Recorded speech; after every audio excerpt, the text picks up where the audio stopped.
네, 오늘 하나님께서 주시는 말씀 보겠습니다. 이사야서 30장 18절 말씀입니다. 이사야서 30장 18절 말씀 제가 읽겠습니다. 그러나 여호와께서 기다리시나니 이는 너희에게 은혜를 베풀려 하심이요 일어나시리니 이는 너희를 긍휼히 여기려 하심이라. 대저 여호와는 정의의 하나님이시라. 그를 기다리는 자마다 복이 있도다. 아멘. 하나님의 말씀입니다. 네, 이제 정말 성탄절이 얼마 남지 않았습니다. 일주일이 채 남지 않았는데 아마 우리 자녀들은 더 기대가 커가고 있다고 싶습니다. 그 올해를 뒤돌아보면 화제가 되었던 것 중에 킹 오브 킹스라는 그 우리나라에서 만든 애니메이션이죠. 예수님의 생애를 다룬 이 애니메이션이 미국에서 아주 흥행에 성공했다는 소식을 많이 우리가 전해 들었습니다. 또 이 애니메이션 감독한 장성호 감독님이 그 얼마 전에 있었던 그 오륜교에서 하는 다니엘 집회 때 또 간증자로 서기도 하셔서 이게 진짜 화제가 많이 되기도 했죠. 우리나라에서도 크게 유행을 했습니다. 이 감독님이 하시는 얘기 중에 본인은 뭐 크리스천이기 때문에 이 예수님의 생애를 다룬 애니메이션을 만들기도 하지만 절대로 이게 실패할 리가 없다. 그런 생각을 하고 10년 동안 이 만화를 만드셨다고 하죠. 왜냐하면 예수님 얘기로 애니메이션을 잘 만들면 적어도 1년에 2번은 공중파에서 나오지 않겠나. 부활절에, 성탄절에 계속 나올 거 아닙니까? 나중에 미국에서 아주 흥행하고 나니까 그 배급사에서 뭐라고 얘기를 했냐면 드디어 30년 만에 나홀로 집에를 대체할 만한 성탄절 이런 영화가 나온 것 같다, 그런 얘기를 했다는 얘기도 합니다. 그러고 보면 나홀로 집에라는 이 영화가 대단한 영화예요. 그 기억나십니까? 그 1990년, 1990년에 미국에서 만들어졌고 우리나라는 91년에 개봉했다고 그러는데 30년이 넘었죠, 그렇죠? 근데도 지금까지도 성탄절이면 이게 나오잖아요. 제가 몇 년 전인 것 같은데 저희 아이들하고 이 나홀로 집에를 같이 봤거든요. 엄청 좋아합니다. 요새 애들도 그 나홀로 집에 보면 굉장히 좋아하고 또 그래서 보고 또 보고 또 보고 몇 번을 봤는지를 몰라요. 근데 이렇게 한 30년 세월이 지나서 나홀로 집에를 다시 보니까 전에 안 보였던 것들이 보이는 게 있거든요. 대략의 줄거리는 아시죠? 이거 뭐 모르는 분은 없을 텐데 크리스마스를 맞아서 15명이나 되는 대가족이 프랑스 사촌 집으로 휴가를 가게 됩니다. 그런데 거기에 막내 케빈이라는 애를 너무 식구가 많으니까 막 아침에 막 정신없는 통에 이 아이를 놓고 가버린 거잖아요. 근데 이제 이 아이가 혼자 남아서 그 크리스마스 연휴를 집을 지키게 되고 그 빈집을 털러 온 도둑을 이 아이가 혼내주는 뭐 그런 영화입니다. 우리 기억에는 그냥 대체로 이런 게 기억에 남죠. 그 바보 같은 두 도둑놈이 나오는데 그냥 뭐 이렇게 아주 이 어린 케빈한테 된통 당하는 이런 장면 기억나죠. 뭐 이 모자에 불 붙고 막 그 스탬플러로 막 이렇게 공격당하고 뭐 하여튼 계단에서 구르고 뭐 이런 장면들만 기억나거든요. 그리고 우리 생각에는 이 크리스마스 연휴 동안에 이 조그만 아이가 혼자 집에서 가족들이 돌아오는 것을 기다린다고 생각해요. 근데 영화에 보면 케빈 엄마가 나오는데 이 케빈 엄마가 케빈을 찾아서 그 프랑스부터 돌아오는 장면이 군데군데 나와요. 이거는 잘 기억이 안 납니다. 케빈 엄마가 언제 아이를 놓고 왔다는 걸 깨달아요? 비행기 안에서. 비행기 안에서 그 유명한 장면이 있죠. 케빈 하는 뭐 유명한 장면이 있어요. 근데 이 가족들은 뭐 프랑스까지 도착을 했으니까 이 휴가를 포기할 수가 없어서 친척 집으로 가고 엄마는 애가 집에 혼자 있으니까 이제 거기에서 다시 집으로 돌아갈 방법을 찾는데 이게 뭐 크리스마스 연휴라서 비행기 표가 없는 거예요. 그러다가 한 노부부를 만나는데 그 노부부를 설득을 합니다. 자신에게 자리를 양보해 주면 내가 가진 모든 걸 다 주겠다. 예, 하여튼 그렇게 해가지고 결국은 비행기를 타지요. 그런데 그 비행기가 집으로 가는 비행기가 아니에요. 그때 이 가족이 살던 데가 시카고거든요. 근데 이 비행기가 시카고를 가는 비행기가 아니고 댈러스를 가는 비행기입니다. 그러니까 그때는 35년 전에 볼 때는 댈러스가 어딘지 몰랐기 때문에 아무 감이 없는 거예요. 그냥 미국에 왔나 보다 이런 생각이 들죠. 그러니까 진짜 말 그대로 시카고 가는 비행기가 없으니까 일단 미국에 가서 국내선을 타고 시카고까지 가보자 이런 생각으로 텍사스에 있는 댈러스까지 간 거죠. 그리고 거기에서 다시 국내선을 갈아타고 도착한 곳이 스크랜턴이라는 조그만 도시거든요. 저도 처음 알았어요. 그런 데가 있는지. 찾아보니까 뉴욕 인근에 있는 조그만 도시가 스크랜턴이더라고요. 거기 공항에 내려요. 그런데 거기 도착했는데도 시카고에 가는 비행기가 없으니까 이제 집까지 갈 방법이 막막한 거죠. 그런데 한 음악 밴드가 시카고 북쪽에 있는 밀워키로 연주하러 가는데 당신이 우리 차에 탄다 그러면 태워주겠다는 거예요. 그래서 그 엄마가 그 차를 타고 시카고를 향하거든요. 그래서 제가 오늘 구글 맵에다 찍어봤어요. 그 스크랜턴 공항에서 그 시카고에 있는 그 집까지, 그 집이 아직도 남아 있더라고요. 그 집까지 얼마나 걸리나 구글 맵에 찍어봤거든요. 차로 11시간이 넘게 걸립니다. 예, 그런 거리예요. 그러니까 우리 생각에는 그냥 케빈만 집에서 기다렸다고 생각하죠. 근데 그런 게 아니고 케빈 엄마가 홀로 남겨진 이 아들에게 가려고 길을 쓰고 천신만고 끝에 집에 도착을 한 거예요. 그래서 이 엄마가 케빈과 극적으로 집에서 상봉을 하고 몇 분 지나지 않아서 가족들이 휴가를 마치고 도착을 합니다. 그냥 가족들하고 돌아왔으면 금방 편안하게 오는데 이 엄마가 마음이 급해가지고 댈러스까지 갔다가 스크랜턴을 갔다가 거기서 그 차를 타고 11시간을 걸려가지고 시카고까지 온 거예요. 진짜 고생을 한 거죠.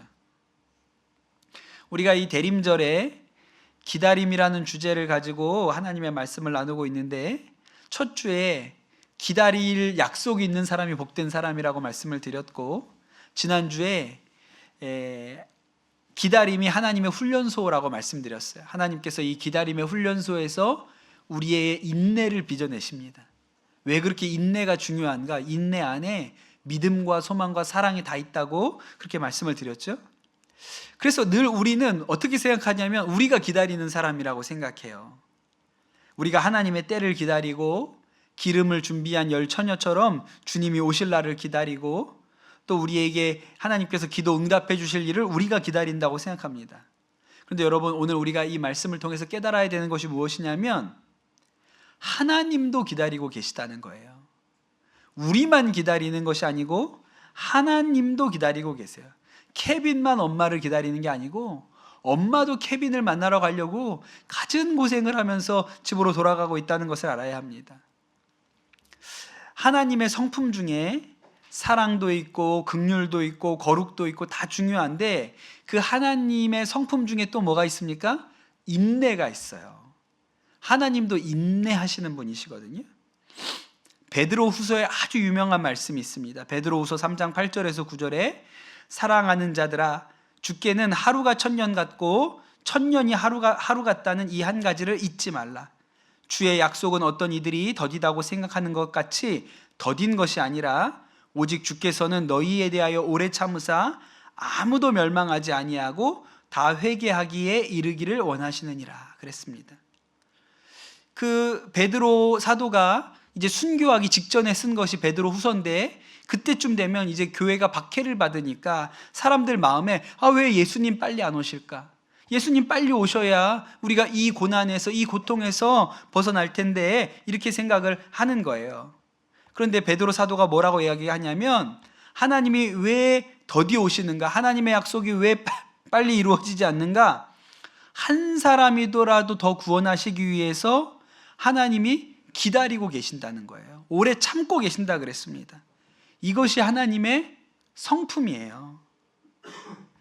출애굽기를 보면 모세가 하나님 앞에 십계명 돌판을 받으러 그 시내산으로 올라가지요. 내려와 보니까 이 백성들이 금송아지를 만들어 놓고 캠프파이어 하면서 막 빙글빙글 돌고 있는 거예요.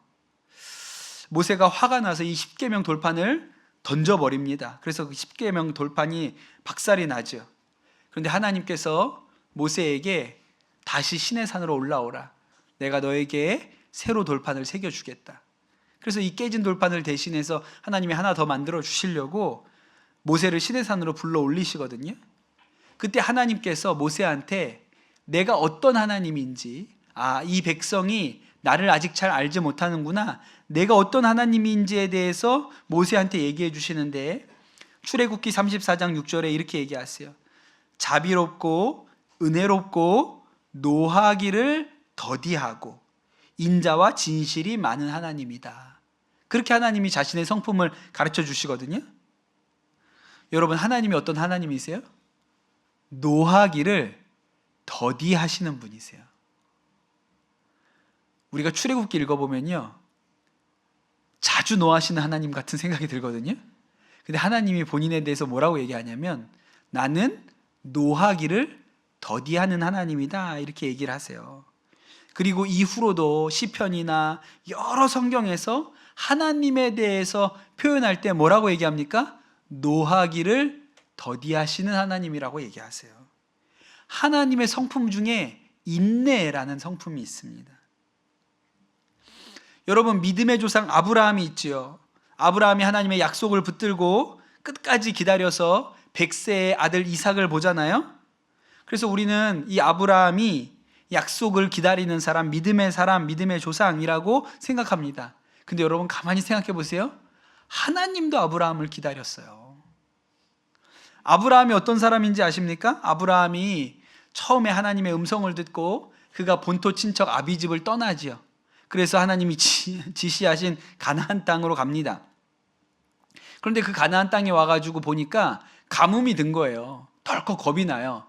야, 여기서 괜히 여기까지 왔다가 우리 굶어 죽으면 어떡하나? 그래서 이집트로 내려가잖아요. 이집트로 내려가니까 두려워요. 왜? 내 아내 사라가 너무 예뻐요. 그래서 이 이집트 사람들이 이 사라를 빼앗으려고 나를 죽이면 어떡하지? 그래서 이집트에 가서 자기 아내 사라를 누이라고 속입니다. 그것 때문에 바로 왕한테 아내를 빼앗길 뻔해요. 여러분, 우리 강남 선한목자교회 우리 여자 집사님, 권사님들 아무리 남편이 못났어도요, 어디 가서 아내를 누이라고 하는 남편이 없습니다. 다 내 아내라 그러죠.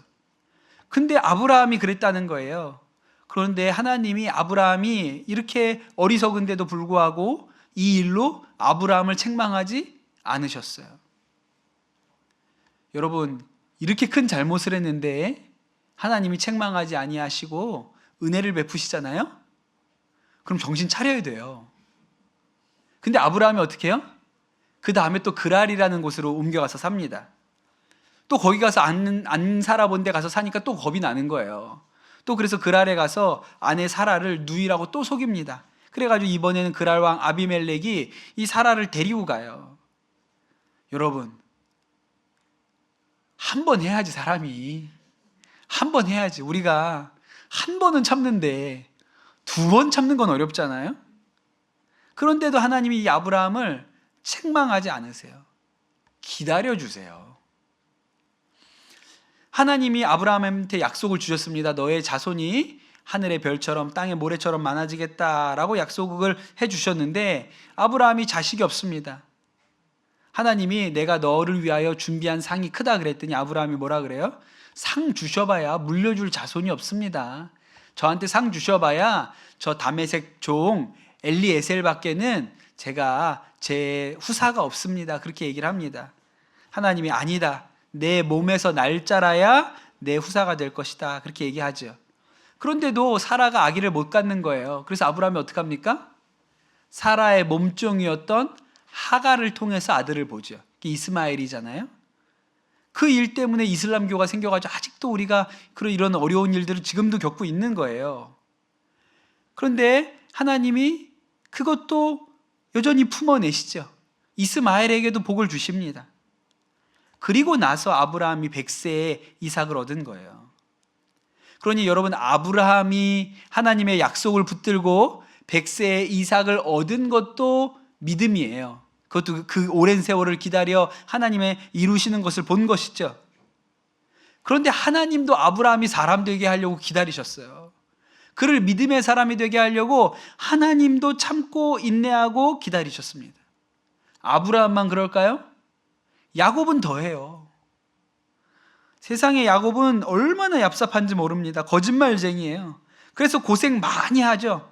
라반의 집에 가가지고 거기서 고생하고 야복강가에서 천사와 씨름하고. 근데 그러고 나도요, 이렇게 읽어보면 뭐 크게 달라진 것 같지도 않아요. 그런데 하나님께서 결국 이 야곱을 이스라엘로 바꿔내시잖아요. 그러니 여러분, 하나님이 인내의 하나님이세요. 노하기를 더디하시는 하나님이세요.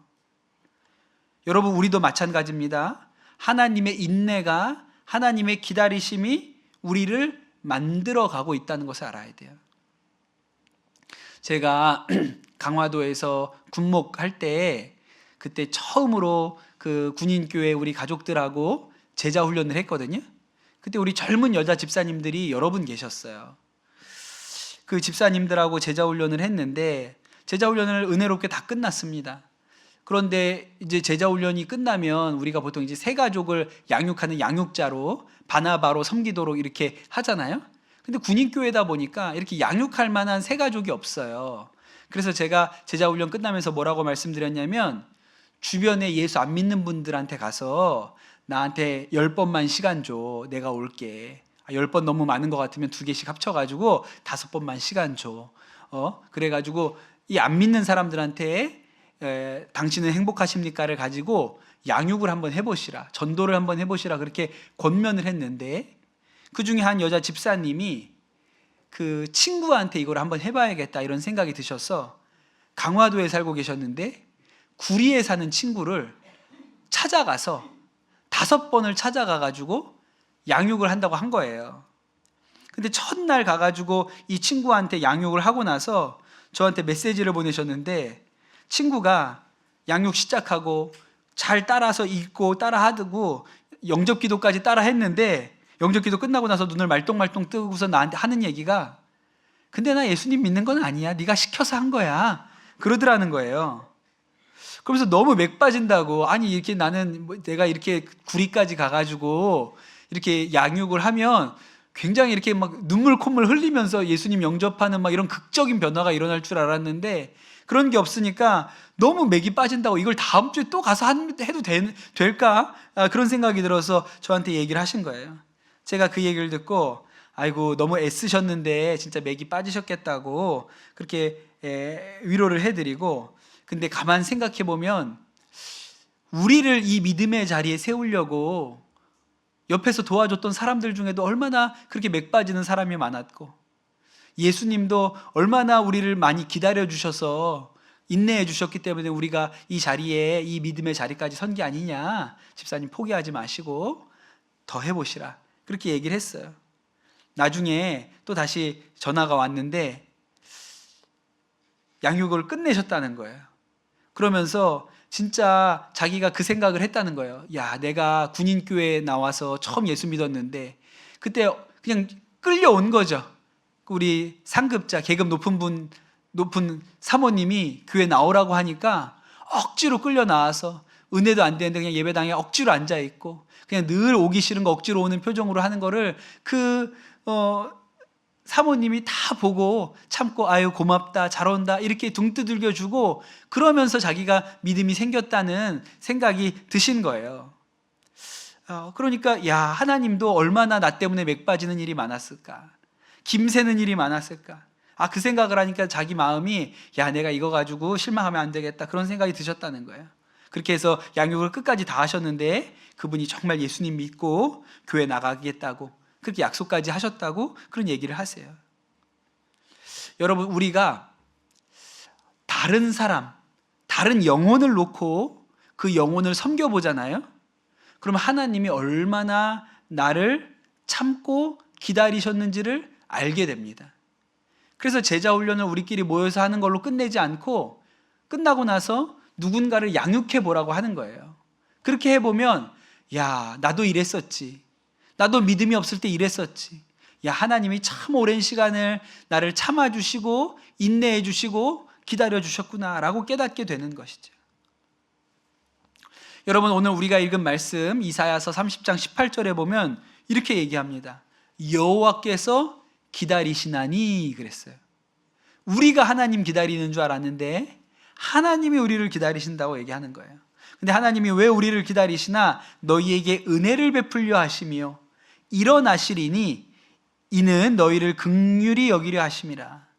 하나님이 우리를 은혜를 베풀려고 기다리시고 긍휼히 여기시려고 기다리신다 그랬어요. 대저 여호와는 정의의 하나님이심이라 그를 기다리는 자마다 복이 있도다. 그러니 또 우리가 하나님을 기다리면 그 사람도 복이 있습니다.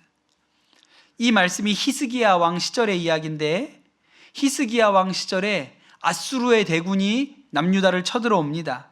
히스기야 왕이 마음으로 저 이집트가 도와줄 거라고 기대를 하고 있었어요. 그 얘기가 이 이사야 30장 앞부분에 보면 다 나옵니다. 그런데 전혀 이집트가 도와주지 않고 이 히스기야가 예루살렘에 갇히게 됩니다. 아수르 군대가 예루살렘을 완전히 포위하게 되죠. 그러니 하나님을 얼마나 간절히 애타게 기다리겠어요. 그런데 히스기야, 이 예루살렘 성에 갇힌 히스기야와 백성들만 하나님을 기다리는 게 아니고 하나님도 기다리고 계신다는 거예요. 은혜 주시려고, 긍휼히 여겨 주시려고 하나님도 기다리고 계신다 그랬습니다. 창세기를 보면 요셉이 총리가 된 후에 이제 먹을 것을 구하러 형들이 내려왔을 때 이 형들을 시험하는 이야기가 나오거든요. 요셉은 형들이 딱 이 먹을 것을 구하러 자기 앞에 온 순간에 와, 저 우리 형들이네 단번에 알아봤습니다. 그런데 이 형들에게 자신이 동생이라는 걸 안 밝혀요. 그리고 형들을 너네 이집트를 염탐하러 온 첩자가 아니냐 그렇게 몰아세웁니다. 그리고 이 형들을 감옥에 가둬두지요. 형들이 그 감옥에 갇혀가지고 생각하는 거예요. 왜 우리한테 이런 일이 생겼을까? 우리가 언제야 이 감옥에서 나갈 수 있을까? 기다리고 있었어요. 그런데 여러분, 요셉도 기다리는 거예요. 요셉이 뭘 기다렸는지 아세요? 형님들 입에서 자신들이 했던 죄에 대해서 실토하게 될 때를 기다렸어요. 형들이 그 감옥에 갇혀 있으면서 생각이 나는 거예요. 야, 우리가 옛날에 우리 동생 요셉을 살려달라고 그렇게 막 부르짖는데도 우리가 그 상인들한테 팔아버렸지 않니? 그때 우리 동생이 흘렸던 핏값을 지금 우리가 받는 것이다. 형들이 감옥에 들어앉아서 이 얘기를 하는 거예요. 성경을 보면 요셉이 이 얘기를 듣고 밖에 나가서 울었다 그랬습니다. 그리고 나중에 이제 형들을 풀어주죠. 형들이 다시 아버지 야곱에게 갔다가 먹을 게 떨어지니까 이번에는 베냐민 막내 동생을 데리고 옵니다. 요셉이 또 함정에 이들을 빠뜨려요.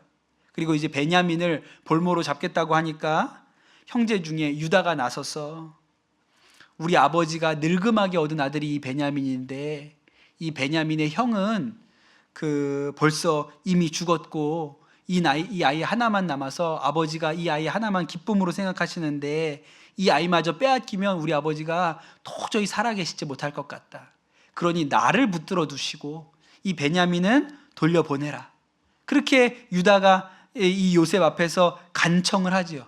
그제서야 요셉이 울음이 터져가지고 형님들, 제가 잃어버린 동생 요셉입니다. 그렇게 얘기를 하잖아요.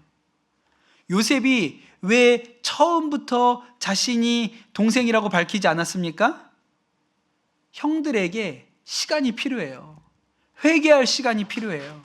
잘못을 뉘우칠 시간이 필요합니다. 그 요셉 입장에서는 형들이 그 마음의 회개가 일어날 때까지 기다릴 수밖에 없는 거예요. 하나님도 마찬가지죠.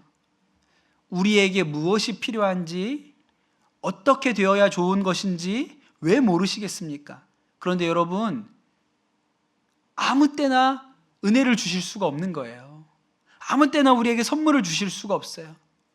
받을 때가 올 때까지 기다려야 합니다.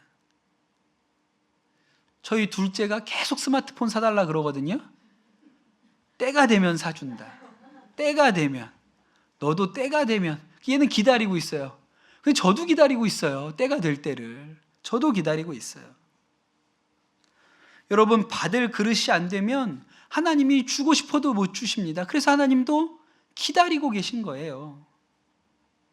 제가 청소년들이나 청년들과 함께 이렇게 단기 선교를 가잖아요. 그러면 마지막 정도, 이제 단기 선교 일정이 다 끝나는 이제 마지막 정도가 되면 좀 어디 가서 좋은 것도, 좋고 훌륭한 식당에 가서 좀 먹고, 좋은 호텔에 아주 좋은 편안한 잠자리에 그런 데도 한번 가보고, 또 쇼핑도 하고, 그런 시간을 늘 주고 싶은 마음이 있습니다. 늘 주고 싶은 마음이 있어요. 왜? 고생 많이 했으니까. 그러니까 무슨 고생한 거에 대해서 마지막이라도 좀 이렇게 보상받는 그런 시간도 있어야죠. 근데 여러분, 가자마자 쇼핑부터 할 수는 없어요. 아니, 단기 선교 가는데 어떻게 가자마자 쇼핑부터 합니까? 그럴 수는 없는 거잖아요. 그러려면 끝날 때까지 기다려야 돼요. 그런데 여러분, 우리 청소년들 데려가는데 처음부터 분위기가 놀자판이에요. 그럼 나중에 어떻게 해요? 너희는 충분히 놀았으니 이제 없다, 국물도 없다, 그냥 고생만 하다 가자, 이럴 수밖에 없는 것이죠. 주고 싶어도 줄 수가 없어요. 그러니 하나님도 기다리고 계세요. 주고 싶은데 때가 돼야 주니까, 받을만 해야 주니까 그때를 기다리고 계시는 거예요. 예수님은 이렇게 인내하시는 하나님, 기다리시는 아버지 하나님의 마음을 너무너무 잘 알고 있었습니다. 그래서 예수님이 알고 있는 이 하나님이 어떤 분이신지 너무나도 잘 알고 있기 때문에 그 기다리는 아버지의 마음을 이야기를 통해서 그 제자들한테 알려주기를 원하시죠. 그래서 만드신 비유가 탕자의 비유예요. 여기 나오는 아버지는 집 떠난 아들을 내내 기다리는 아버지입니다. 기다리고 계신 거예요. 여러분, 우리도 우리 하나님 아버지가 우리를 기다리고 계시는 분이라는 것에 대해서 눈이 열려야 됩니다. 우리만 기다리고 있는 게 아니라 하나님 언제 됩니까? 언제 응답하실 거예요? 언제 오실 거예요? 우리만 기다리는 게 아니라 하나님도 우리가 빚어지기까지, 은혜 받을 그릇이 될 때까지 하나님도 기다리고 계시다는 것을 알아야 합니다.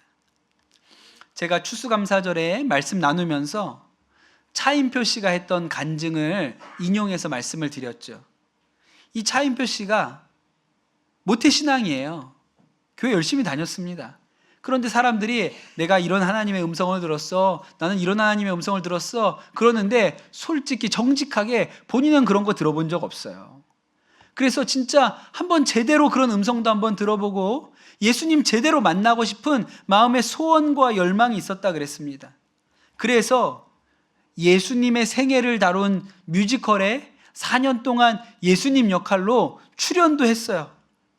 그러니 여러분, 이 차인표 씨가 기다린 거예요. 하나님이 나는 언제 만나주시나, 하나님이 언제 나는 음성을 들려주시나, 이분이 내내 기다린 거예요. 그런데 그게 안 돼가지고 마음 가운데 답답한 마음이 있었죠. 그런데 아내 부탁으로 그 인도에 단기 선교를 가게 됩니다. 억지로 간 거예요. 근데 거기 인솔하시는 선교사님이 거기 인도에 가면 세상에서 가장 가난한 아이들, 보잘것없는 아이들을 만나게 될 테인데 꼭 안아주고, 너가 사랑받기 위해 태어났다, 그렇게 얘기해 주라고, 귀하다 이렇게 안아주라고 권면을 받습니다.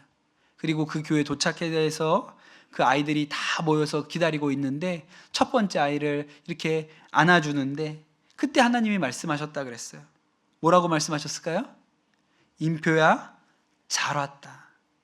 내가 여기서 너를 기다리고 있었어. 내가 이 옆에서 너를 기다리고 있었다. 내가 너를 사랑한다. 너는 나의 사랑을 받기 위해 이 땅에서 태어난 내 아들이다. 그렇게 얘기해 주셨다는 거예요. 내가 기다리는 줄 알았는데 하나님 언제 저를 만나 주시렵니까? 언제 저에게 하나님의 음성 들려주시렵니까? 내가 기다리는 줄 알았는데 그게 아니고 하나님이 기다리고 계셨다 그랬어요. 인표야, 내가 여기서 널 기다리고 있었어. 여러분, 우리가 여기에 눈이 열려야 됩니다. 하나님이 우리를 기다리고 계셨다는 일에 대하여. 우리가 하나님을 기다린 것 같은데 그것도 맞지요. 그런데 하나님도 우리를 기다리고 계셨어요. 그것에 눈이 열려야 됩니다. 여러분, 하나님이 우리를 기다리고 계셨다는 것에 눈이 열린 사람은 다른 사람을 향하여도 인내하고 기다릴 수 있는 마음이 들어와요. 제가 선한목자교회에 있을 때 참 옆에서 보면서 감동받고 참 이 교회가 복된 사역을 한다고 생각했던 것 중에 하나가 노숙인들을 섬기는 사역입니다. 우리가 이렇게 식사 대접하는 일을 섬기기도 하고, 또 어떤 노숙인들 중에 이렇게 전도가 되고 그래도 그분들이 좀 새로운 삶을 살아보겠다고 이렇게 마음을 먹은 분들은 다시금 이렇게 새 출발을 할 수 있도록 이렇게 공동체로 엮어드리고 도와드리고 이런 역할들을 하지요. 그래서 선한목자교회 마하나임 봉사대라고 노숙인이었던 분들, 전에 노숙자였다가 새로운 인생 살아보겠다고 이렇게 결심하신 분들로 이렇게 구성된 봉사팀이 있었어요. 지금은 없어졌습니다. 좀 안타까운데 이분들이 온갖 교회 굳은 일들을 도맡아 하시고, 우리 강남 선한목자교회도 저 처음 부임했을 때 우리 사무실 도배하는 것도 다 해주셨고, 저 카페 의자랑 가구들 다 그분들이 조립해 주신 거예요.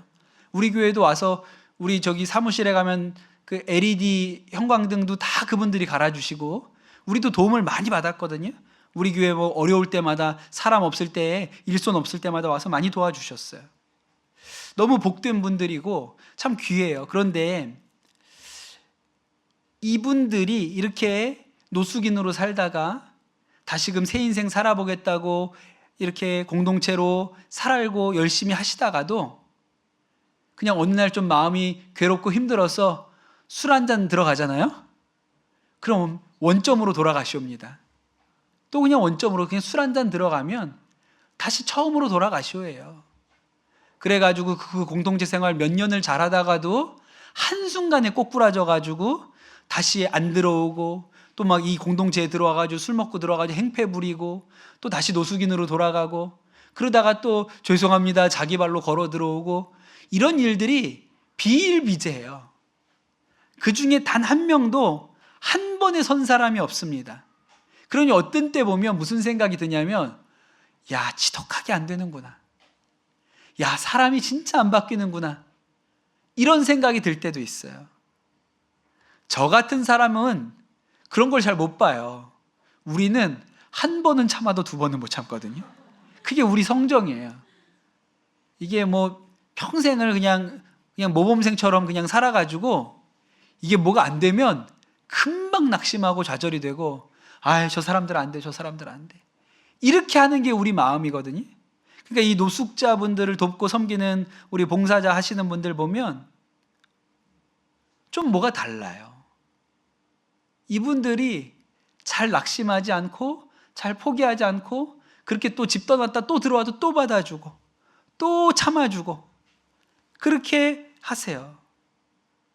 그렇게 이 노숙인들 열심히 섬겼던 한 봉사자, 한 교우가 하시는 얘기예요.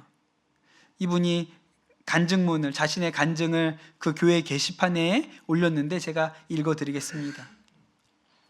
저도 그들처럼 노숙자였습니다. 4년 전까지만 해도 대낮 술에 취해 사람 많은 거리에 누워 잠자던 노숙자였습니다. 돈이 있을 땐 술집에서, 돈이 없을 땐 길에서 지냈습니다. 추운 겨울 새벽 술에 취해 쓰러져 있는 저를 경찰들이 집으로 데려다 주면 마중 나온 아버지와 아내에게 욕설을 내뱉던 자였습니다. 오래전 먹고 잘 데가 없어 교회에서 1년 가까이 먹고 자며 생활한 적이 있었습니다. 30평 남짓한 예배당이 전부였던 작은 교회, 그 한쪽 구석에 커튼을 치고 살았습니다. 담배 없인 잠 못 들던 그때 밤마다 교회 현관문을 열어놓고 담배 연기를 내뿜곤 했습니다. 그런 저를 목사님과 교우들은 끊임없이 사랑해 주셨습니다. 새벽 기도 시간 커튼 밖으로 다리를 내밀고 코를 골며 잠을 자도 저를 품어주셨습니다. 먹을 게 없을까? 필요한 게 없을까? 밤마다 찾아오셨습니다. 그 후로도 얼마나 많이 넘어졌는지 다 셀 수 없지만 그때마다 베풀어 주신 교우들의 사랑은 헤아릴 수 없이 더 많았습니다. 그 사랑들로 제가 변했습니다. 노숙인 형제님들이 오가시는 길을 함께하며 그들과 관계가 점점 더 친밀해지고 있다는 것을 느낍니다. 그들과 우리가, 그들과 저가 하나라는 것이, 제가 하나라는 것이 점점 믿어집니다. 저를 구원하신 주님의 은혜가 그들을 구원하지 못하실 만큼 작겠습니까? 기다림의 눈이 열린 사람. 하나님이 나를 기다리셨구나. 수도 없이 넘어졌는데 하나님이 늘 나를 참고 기다려 주셨구나 라고 눈이 열리고 나니까 이제 나 같은 사람들을 보는 태도가 달라지게 된 것이죠. 기다리고 인내할 수 있는 믿음의 힘이 생긴 것입니다. 여러분, 오늘 우리가 같이 기도할 때 우리 모든 성도님들도 우리를 기다리고 계신 예수 그리스도께 여러분의 눈이 열리게 되시기를 예수님의 이름으로 축복합니다. 그 눈이 열리면, 우리를 기다리고 계신 예수님께 눈이 열리면 우리에게도 기다리고 인내할 수 있는 힘이 생기는 것이죠. 그런 모든 은혜가 여러분 가운데 부어지시게 되기를 예수님의 이름으로 축복합니다. 우리 같이 찬양하고 같이 기도하도록 하겠습니다.